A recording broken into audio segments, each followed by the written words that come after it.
Your Tennessee Wildlife Resources Agency has over 600,000 acres of public hunting lands available to sportsmen. To find out where those areas are in your neck of the woods, pick up a copy of the latest hunting guide or log on to tnwildlife.org. On this episode of Tennessee Outdoor Journal, it's duck blind drawing day at Cheatham Wildlife Management Area, the day Middle Tennessee duck hunters have waited for all year. And it just pumps the water right into the pumping ditch. Next, see what TWRA is up to on Old Hickory Wildlife Management Area while they're waiting on the ducks. Check out the official grand opening of the Beehive Apiary at Ellington Agricultural Center in Nashville. Use some hands-on experience with these hives, and you can become an assistant beekeeper for us. Next, Marshall County Schools and TWRA put on a very special fishing event for some very special kids. Then we'll travel to Laurel Hill WMA and learn how something as devastating as a tornado can be positive for wildlife. We'll spy on backyard wildlife with some urban foxes. And finally, visit a hunter education class in Spring Hill where participants learn to be safe, responsible firearm handlers. Tennessee Outdoor Journal is opening the cover and inviting you in for a behind-the-scenes look at the work being done every day by your Tennessee Wildlife Resources Agency. Let's turn the page. What kind of legacy will we leave when our days upon this earth are gone? Tell me who will carry on this work that we've begun, care enough to be the keeper of the dream. Thanks for joining us on this episode of Tennessee Outdoor Journal. Our first story today, it's duck blind drawing day. We are at Cheatham Wildlife Management Area holding the duck blind drawing for Cheatham Lake Wildlife Management Area. The next closest one would be the one at Haynes Bottom, Old Hickory. There's one at AEDC. That's gonna be the ones for Middle Tennessee. Is he a good duck hunter, or are you the better duck hunter? I'm the better. Wow. Wow. For waterfowl hunters that are local to this area, this is what they wait all year for. I like it this way. You get to see all your friends, and it's just the excitement. This is their chance to have a spot to duck hunt. Last night was Christmas Eve. Today's Christmas to a duck hunter. This is their shot. Which blind you looking at? Not for sure yet. Top secret. If you get drawn this year, what blind you looking at and why? 9. Why? It's supposed to be the best. Is that right or wrong? You should know. I would be happy with number 12. They have to have a current valid hunting license and the Wildlife Management Area small game waterfowl permit. Once they get that, they show up, they register, their name goes into a drum, and we draw the names out. The first name out of the barrel, Ronald Myers. Here on Cheatham Lake WMA, we have 39 blinds. We average anywhere from 850 people to the high side is just under 1,100 people. So you can get the odds of drawing a blind. If you have 1,000 people, you've got 39 chances to get a blind. 25. We are very excited. Yeah, we're even talking. We're ready for the rebuild. You want to do 7 then? Yeah, let's go for 7. I'm tired of waiting in deep water. 7? Yeah, let's go for 7. 7 it is. We have 3 or 4 temporary stakes out on the river itself. So those are on a first come, first served basis. Now, the way the blind drawing's set up is if I draw a blind and I'm not in that blind come legal shooting time, then it's open to whoever shows up and wants to hunt. What blind y'all draw? 41. 41. Y'all draw every year? Yes, sir, every year. And Greg, that's the first time he's been drawn since 1999. I drew blind 17 back then. Just because you don't get drawn, there's still opportunities.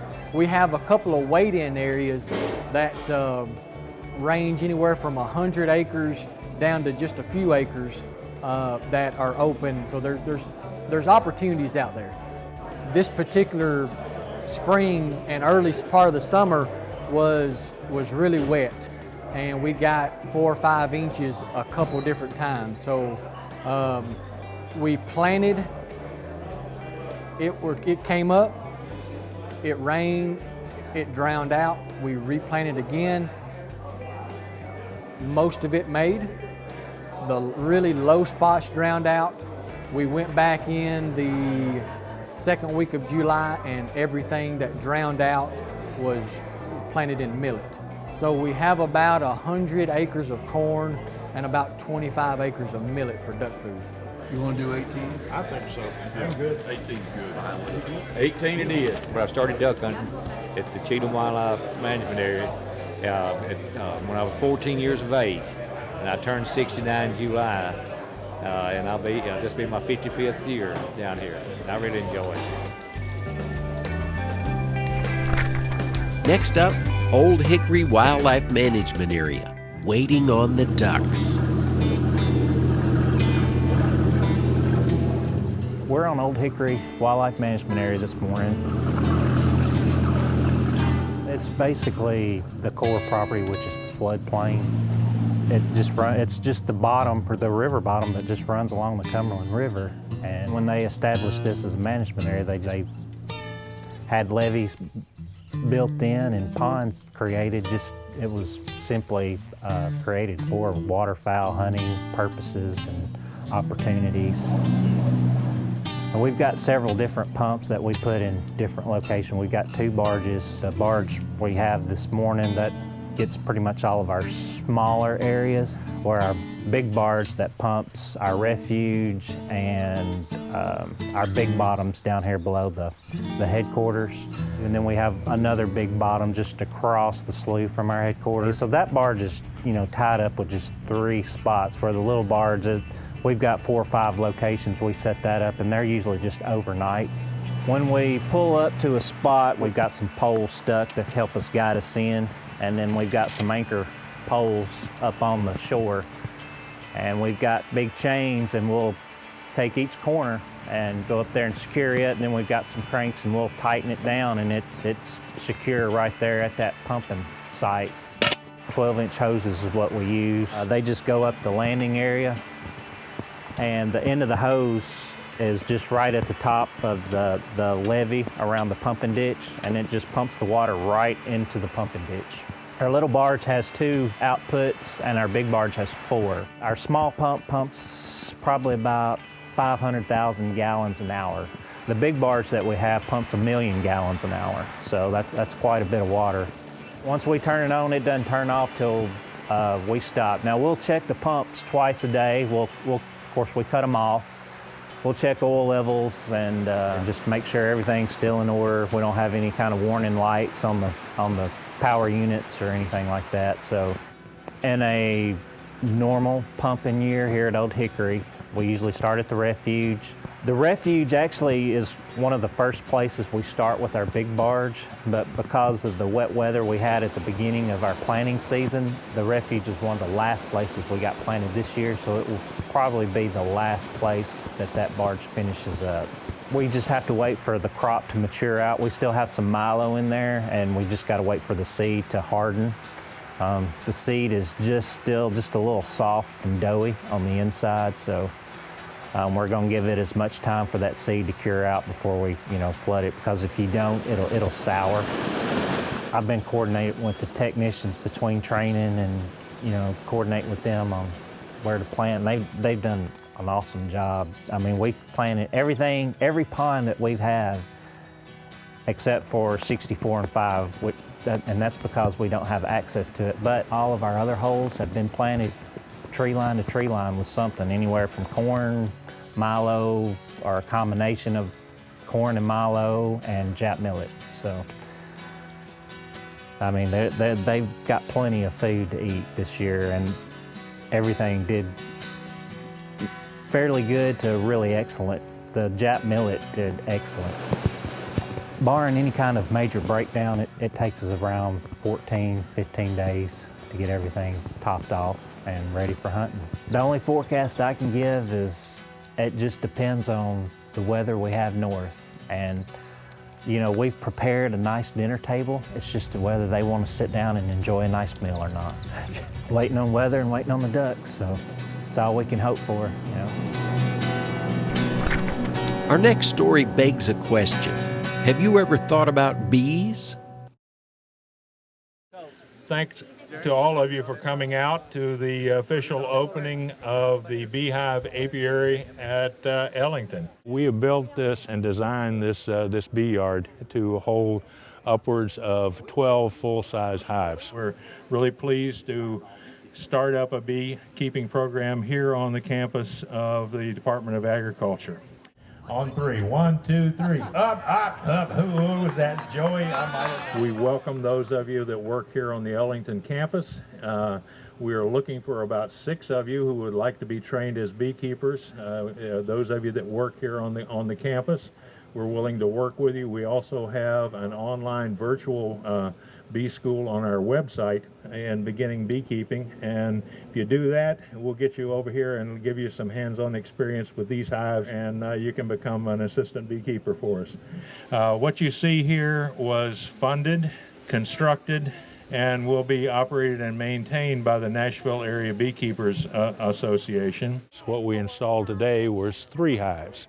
Each of those 3 hives over the course of the summer should grow in population to about 60,000 bees in each hive. Next spring we'll be installing more, working up to a total of about 12 hives. Our goals and objectives for this apiary are to first, help increase public understanding of pollinating insects and the state that they're in. Help to understand the importance of pollinating insects, particularly honeybees, to the great state of Tennessee and its agriculture. You know, there's been nationwide, there's been a decrease, sometimes very alarming decrease in the number of pollinators. Seems to be tracked right back to some diseases and mites. We think this is a great opportunity, one, to educate people. Ellington Ag Center is well used by the neighborhood and folks from all over. But 2, maybe to give an opportunity to, not really from a controlled research environment, but to give an opportunity to the Nashville area beekeepers to do a little research and help further the cause as we try to expand the pollinator population in Tennessee. Well, we had a relatively stable number of bees in the state back in 1987. It was about 35,000 colonies of bees. But importantly, we had hundreds of thousands of wild bee colonies. In 1987, a parasite called varroa mites were introduced, and those pests basically decimated the managed beehives and all but totally wiped out the wild bees. Well, you know, over a third of what we eat are directly as a result of the work of pollinators. You know, that's what makes our crops produce, and that's something that gets lost as we get further and further away from agriculture generationally, but they're vitally important to the work that we do in the farm world. But as consumers, what we enjoy off the shelf at the grocery store and fresh out of our gardens is a result of that work that those little bitty bees do over there. Beekeepers will actually rent hives during the pollinating season to farmers, and some farmers claim that their productivity per acre is 5 to 10 times higher if they have bees there than if they do nothing and just rely on whatever insects might be in the area of their farm. You know, one of the things I've done personally at home in flower gardens, bought pollinator seed to the little butterfly gardens, the bee gardens, that kind of thing. Just, you know, you don't think about in your own little world that you have that kind of impact, but you can. You know, I personally have found wild colonies close nearby my house, and you know, that's going to be a benefit to those bees and hopefully help them expand and stay in our area. And then, I think this is a great opportunity for people who think that they may want to be a beekeeper. Come and get involved and watch from day to day the improvements that are made, the progress that is made, and see what goes into it. And it may be something that someone wants to pick up as a great hobby. It's our opportunity to try to help people understand the importance of honeybees and the difficulties that the bees have had in terms of keeping the number of colonies up in recent years. Here's a story that'll warm your heart. Fishing for special needs. Yeah. 1, 2, 3. Deuces. Good job, buddy. You see how big it is? Bluegill. What you got? A fish. Who caught it? Me and her. They both did. They got their lines tangled up. Fishing's fun. It's a day outside. Kids love it. I was called by the Marshall County Schools they were wanting to do something for the handicapped children in the school system. Looky there, Amelia. Wanted to get them out, get them in an outdoor activity. That's a big old fish. Yeah, it is. These are our special populations children through the Marshall County school system. And then our volunteers, we had some of our senior boys from Marshall County High School and Cornersville High School come down to help them today. This is the first year that we've done it. They're fishing with worms for the catfish and cat food for the tilapia. You see this? This is what you gonna catch, man. All right. You want me to hook him on your pole? We're just glad that we could help provide some fishing poles and some other equipment for them, and just get them an opportunity to enjoy the outdoors. Big Whiskers Catfish Farm was very, very generous with us to bring our kids out here fishing. Our kids with disabilities, it's a nice place for it. For 14 years, I had a handicapped child. Big Whiskers Catfish Farm was built for the entertainment of one handicapped child. And I vowed that day that no matter what, that I would open my doors to the special needs children and try to serve my community. Who caught that? He did. I didn't say he caught it. I'm gonna roll. I've been a roller. Look at it. Oh my God. Set it up there, like that. Y'all put it up there. He was chasing me. Oh, they're having a blast. They're catching fish this big. Just ask them. They love it. I haven't seen really any behavior problems. It's been a really good day. One of the things I love is the anticipation.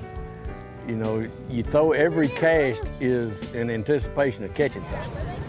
Leave it, don't. Some people have a little more patience than others, but there's always that possibility. Well, I mean, what wouldn't make for a good day? It's a beautiful day. They're out around the water. They're getting to catch some fish, have fun with their friends. So it teaches some of these kids a skill that they might not learn anywhere else. Fishing's a good thing.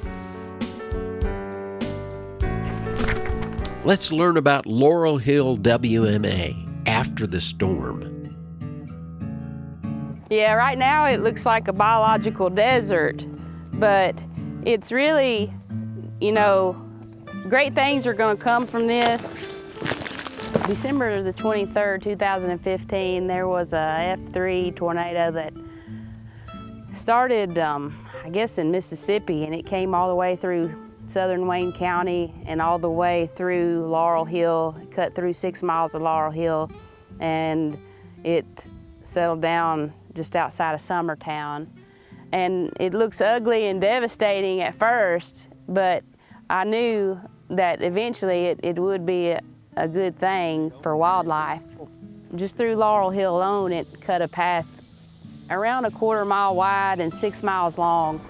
So it laid down like 600 acres of timber. We did a salvage timber sale where we had loggers to come in and get out the logs that were salvageable. This section here is around 40 acres. They took the logs off and we had our heavy equipment crew come in with dozers and track hoes, and they pushed all the stumps and debris off in the hollers. There's a lot of the timber in the tornado path area that we will just let have natural regeneration. It'll eventually be just a mature forest again. So what we're going to do with this long term is I wanted a large opening on the interior of Laurel Hill for kind of a small game focal area. You want to have all stages of growth. Like this will be, you know, maybe wheat or oats or rye this winter, and then in the spring we'll come back and put some permanent warm season grasses through the middle of these ridges.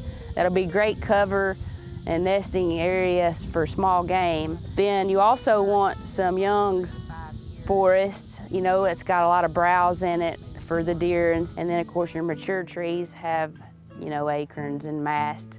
We try to do something, you know, for everybody, and pretty much a good rule of thumb is if it's good for small game, then it's great for big game. Next up, urban wildlife.